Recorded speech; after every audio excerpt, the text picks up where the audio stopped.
8. मन्नू गलती से एक लड़की के दुपट्टे पर बैठ गया था। वो लड़की चिल्लाई तो मन्नू ने उसका फेस देखा और देखते ही रह गया। ऐसे क्या देख रहे हो? मन्नू जिसके पास बैठा था वो और कोई नहीं बल्कि शिवानी थी। उसकी आंखों को भरोसा नहीं हो रहा था। इसका मतलब क्या शिवानी भी उसके साथ साथ ही जम्मू तक आई थी? मन्नू ने तुरंत अपनी निगाह नीची कर ली। सॉरी। मन्नू उस बेंच से उठने लगा। शायद शिवानी ने कभी मन्नू को इतनी दाढ़ी, लंबे बाल और ऐसे ढीले ढाले कुर्ता पैजामा में नहीं देखा था। न शिवानी को मन्नू के यहां होने की उम्मीद थी, इसलिए वो एक झटके में पहचान नहीं पाई। तभी एक बस का अजीब सा हॉर्न बजा और मन्नू उस सीट से उठकर जाने लगा। उसकी चाल में लंगड़ाहट थी। शिवानी उसको जाता देख रही थी। मन्नू धीरे धीरे आगे बढ़ रहा था कि उसे सामने से अंकिता आती दिखाई दी। अंकिता ने भी मन्नू को लंगड़ाते हुए बेंच से दूर जाते देख लिया। उसके ठीक पीछे एक लड़की भी अंकिता को दिखी। अंकिता ने उसे तुरंत पहचान लिया। शिवानी, ये यहाँ क्या कर रही है? तभी अंकिता के पीछे पीछे गौरव भी आ गया। इस अचानक हुए गेट टुगेदर से अनजान गौरव अपनी ही खुशी में मस्त था। अंकिता मैम, पता है मस्त पेट साफ हो गया। क्या बढ़िया भूख लगी है अब। शट अप, वो देख सामने कौन है। कौन है क्या? मन्नू सर हैं और कौन? ओ बेंचोद। हाँ, वो पीसी शिवानी ही है। ये लगता है मन्नू को पहचान ही नहीं। लगता है बेचारी की याददाश्त चली गई है। चलो आओ पता करते हैं। गौरव बेंच की तरफ बढ़ा ही था कि अंकिता ने उसका हाथ रोक लिया। रुक रुक रुक, मत जा, पहले मन्नू को आने दे। गौरव ने एक झटके में अंकिता का हाथ छुड़ाया और फिल्मी स्टाइल से बोला, गोली मन्नू सर की नहीं, मेरे सीने में मारी थी और इसीलिए बात भी मैं ही करूंगा। गौरव बेंच की तरफ जा रहा था। तभी शिवानी को जैसे कुछ रियलाइज हुआ। वो लंगड़ाते हुए मन्नू को देख जोर से बोली, हे मन्नू, मन्नू। मन्नू ने ऐसे इग्नोर किया जैसे उसके कान में रुई घुसी हो। वो बस अंकिता की तरफ आने लगा। गौरव उसे क्रॉस करने ही वाला था कि मन्नू ने उसका हाथ पकड़ा। गौरव रहने दे भाई, अभी यहाँ से निकल। आपको जहां निकलना है निकलो सर जी, पर इस औरत को तो मैं औकात दिखा के ही जाऊंगा। गौरव बात मान। अजी मेरा घंटा। गौरव सीधे शिवानी के पास पहुंचा। शिवानी उसको भी पहचान नहीं पा रही थी। गौरव का फेस पट्टियों से भरा हुआ था। शिवानी उसे बड़े ध्यान से देखती रही। आसपास खड़े लड़के लड़कियों को भी अब आइडिया हो रहा था कि यहाँ कोई बवाल होने वाला है। और आंटी क्या हाल है? आंटी, यहाँ सब पागल भरे पड़े हैं क्या? क्या कहा? पागल हम? गोली तुम चलाओ और पागल कहलाए हम? मन्नू दूर से ही चिल्लाया, रहने दे भाई, बात मत बढ़ा, आजा, हमें निकलना है। अरे कहाँ निकलना है? बेंचो निकल ही रहे पिछले 6 महीने से, कहीं पहुंच ही नहीं रहे हैं, बस निकलते ही जा रहे हैं। सर जी तुम चुप रहो थोड़ी देर, अभी मेरा मूड बहुत ज्यादा खराब है। गौरव, मैं कह रही हूँ ना, चुप हो जाओ। गौरव, तुम गौरव हो? गौरव अचानक से अंकिता पर चिल्लाया। तुझे अलग से कहूँ क्या साली? चुप हो जा 2 मिनट के लिए। आसपास खड़े लोग वीडियो बनाने लगे। अंकिता को गौरव के चिल्लाने का इतना बुरा नहीं लगा। वो उसी टाइम घूमी और चली गई। मन्नू बेचारा आधे रास्ते में खड़ा, न अंकिता की तरफ जा रहा था न ही शिवानी के पास लौट रहा था। गौरव आराम से शिवानी के पास बैठ गया। हाँ तो मेरी एक्स भाभी कहता था ना मैं तुझे, बोल। देखो गौरव, जो हुआ उसके पीछे। अरे गांड मराए सब पीछे, मैंने जो पूछा है वो बता। मैं तुझे भाभी बोलता था ना? हाँ, फिर तूने मुझे गोली क्यों मारी है? तुझे पता है कि तेरी इस हरकत की वजह से मेरे बाप ने मुझे घर से निकाल दिया और ये लंगड़ा आदमी यहाँ वहां भटकता रहा। शांत हो जाओ तुम, सब देख रहे हैं। अबे ओ फूलन देवी की माँ, तुझे कब से लोगों के देखने से फर्क पड़ने लगा है? एक मारूंगा ना खींच के, अभी घूम के गिरेगी। गौरव, तमीज में रह के बात करो। नहीं तो हाँ, नहीं तो क्या क्या करेगी? फिर गोली मारेगी तू? रुक अभी, हैं? रुक, तू बस रुक। गौरव आसपास खड़े लोगों से बोलने लगा। भाई और बहनों, देखो इस लड़की को। ये लड़की आदमियों से बहुत ज्यादा नफरत करती है। किसी ने इसका चूतिया काट दिया तो अब ये हर आदमी को गोली मारने लगी है। ये बहुत बड़ी गुंडी है भाई साहब। इसका चाचा बहुत बड़ा गुंडा था। गौरव, तू क्या कर रहा है? चुप हो जा। यहाँ तमाशा बना के क्या मिलेगा? हैं? क्या कहा तूने? क्या मिलेगा? अबे संतुष्टि मिलेगी कमीनी। तू औरत है ना, तो तुझ पर हाथ तो उठा नहीं सकता मैं। और वैसे भी मैं तुझे भाभी कहता था। तूने भले ही मुझे अपना देवर न समझाओ, पर मैं थोड़ी भूलूंगा कि तू कभी मेरी भाभी थी। गौरव के चिल्लाने से आसपास के लोग तो इकट्ठा हुए ही थे। शिवानी को दूर दूर से 2 पुलिस वाले भी आते दिखाई दिए। वो घबरा गई। ये साइन गड़बड़ था। अगर पुलिस वाले गौरव की बातों में आ जाते तो शिवानी फिर से जेल जा सकती थी। तू मुझे भाभी कहता था ना, अब भाभी की इज्जत नीलाम करेगा? बता, सबके सामने बेइज्जती करनी चाहिए तुझे? गौरव सोचने लगा। सोचने की कोशिश में वो पट्टी के ऊपर से ही अपना सर खुजा रहा था। आसपास के लोग हंसने लगे।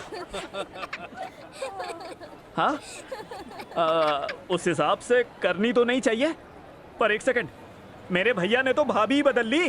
तेरा पत्ता कट गया शिवानी खानदानी। भाई अब किसी कश्मीर की कली तोड़ने की तैयारी में है। भीड़ और जोर से हंसी। पुलिस वाले जम्मू जैसे बस स्टैंड पर भीड़ देखते ही एक्टिव हो जाते थे। उन्होंने आते ही गाय बैल की तरह भीड़ को छांटना शुरू किया।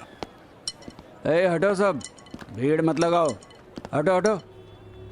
इससे पहले कि पुलिस वाले भीड़ लगने के रीजन तक यानी शिवानी और गौरव तक पहुंचते, शिवानी गौरव का हाथ पकड़कर भीड़ में ही घुसकर वहां से निकल ली।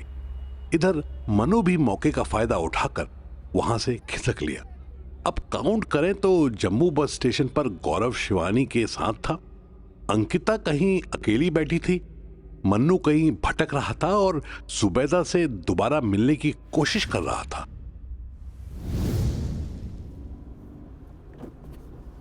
दूसरी ओर आफताब को नाटे बिहारी ड्राइवर के बारे में पता चल गया था। वो तो अकेला ही जम्मू श्रीनगर के लिए निकलना चाहता था, पर ड्राइवर मामा उसे अकेला छोड़ना नहीं चाहते थे। इसीलिए दोनों ऑल्टो से ही कश्मीर की तरफ चल रहे थे। मामा जी, बुरा ना मानो तो आप रुक जाओ। आपकी जरूरत मनाली टूरिज्म को है। आप कहाँ ऐसे परेशान होंगे? असल में आफताब को प्रॉब्लम ड्राइवर मामा के साथ चलने से नहीं, बल्कि ऑल्टो लेकर चलने से थी। अपने मेरठ के घर में उसके पास बहुत सी गाड़ियां थी। उसके सर्वेंट्स भी कम से कम स्विफ्ट डिजायर चलाते थे। कोई दिक्कत ही नहीं, तुम जैसे भी हो, पर हो तो हमारे गेस्ट ही। तुम्हें ऐसे छोड़ने का दिल नहीं कर रहा बस। लेकिन हम ऐसे कब तक पहुंचेंगे?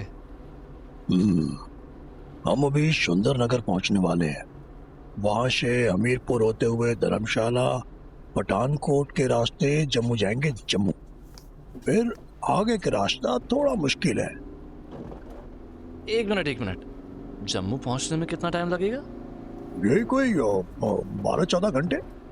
रुकते रुकते जाना पड़ेगा ना, वरना गाड़ी बंद हो जाएगी। आफताब को ड्राइवर मामा की बात पर बिल्कुल भी हंसी नहीं आई। वो बस रास्तों के साथ साथ हिलते डुलते चुपचाप बैठा रहा।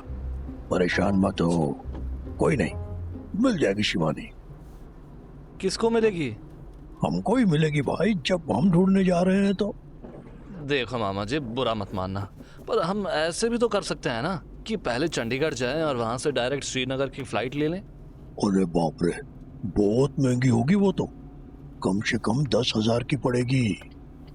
हाँ तो कोई बात नहीं, टाइम भी तो बचेगा और गाड़ी से रिस्क भी रहेगी। ड्राइवर मामा ने आफताब को घूर कर देखा। कैसे रिस्क रहेगी? यही कि ये बीच रास्ते में रुक गई, आगे टफ रास्ता आया और नहीं चढ़ पाई तो? तुम कहना क्या चाहते हो? मेरी गाड़ी खराब हो जाएगी? नहीं नहीं, मैं ये कहना चाहता हूँ कि आगे रास्ता खराब हुआ तो बेकार में आपकी गाड़ी खराब होगी। फिर पैसे तो है ना मेरे पास, आप मुझे चंडीगढ़ ले चलो। कितना पैसा है तुम्हारे पास? 12,000 की फ्लाइट हुई तो ले लोगे? हाँ। अच्छा, 12 का मतलब 24,000 हुआ। इतनी महंगी टिकट ले लोगे? आफताब को झटका लगा। वो तो सोच रहा था कि वो अकेला ही शिवानी को ढूंढने निकला है, पर मामा जी जो जबरदस्ती उसके साथ लटकना चाहते थे। एक सेकंड, मैं 2 टिकट्स क्यों लूंगा? मीरा ने सिर्फ मुझे शिवानी को ढूंढने भेजा है। अच्छा, और अगर तुम शिवानी को ढूंढने की जगह कहीं भाग गए तो? व्हाट? क्या कुछ भी बोल रहे हो आप? मैं क्यों भागूंगा? मैं तो क्या मैं तो?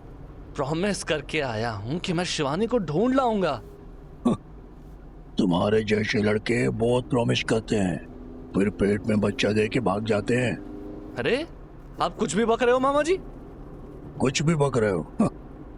आफताब को समझ नहीं आया कि ड्राइवर मामा अचानक से ऐसी फालतू की बातें क्यों करने लगे थे। वो थोड़ी देर तो शांत रहा, फिर उसका ध्यान मामा की आंखों पर गया। तभी एक सुपरफास्ट कार ने मामा की ऑल्टो ओवरटेक किया। रुक जा शाले, अभी बताता हूँ तुझे। और ड्राइवर मामा ने अपनी गाड़ी की स्पीड बढ़ा दी। शाला मुझे ओवरटेक करके गया, इसको छोड़ूंगा थोड़ी। आगे तो फंसेगा, कहीं तो फंसेगा बेंचो। आफताब ने ओवरटेक करने वाली कार देखी थी, वो फॉर्च्यूनर थी। ड्राइवर मामा ऑल्टो से उसको बीट करना चाहते थे। आफताब सब जानते हुए भी कुछ नहीं बोला। उसका ध्यान सिर्फ मामा की आंखों पर था। वो पलकें भी नहीं झपका रहे थे। आफताब को कार के फुटनोट पर एक सिगरेट का टुकड़ा पड़ा दिखा। उसने उठाया और सूंघा। आपने चरस फूंक रखी है मामा जी। ड्राइवर मामा ने बड़ी अदा से आफताब की तरफ देखा और गंदी सी स्माइल पास की।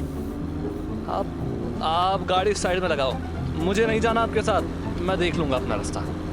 वाह बेटा, वैसे मामा मामा कह रहा था, और जब रेस लगाने की बारी आई तो भागना चाहता है। डरता है तू? हाँ, बहुत डरता हूँ। उतारो मुझे।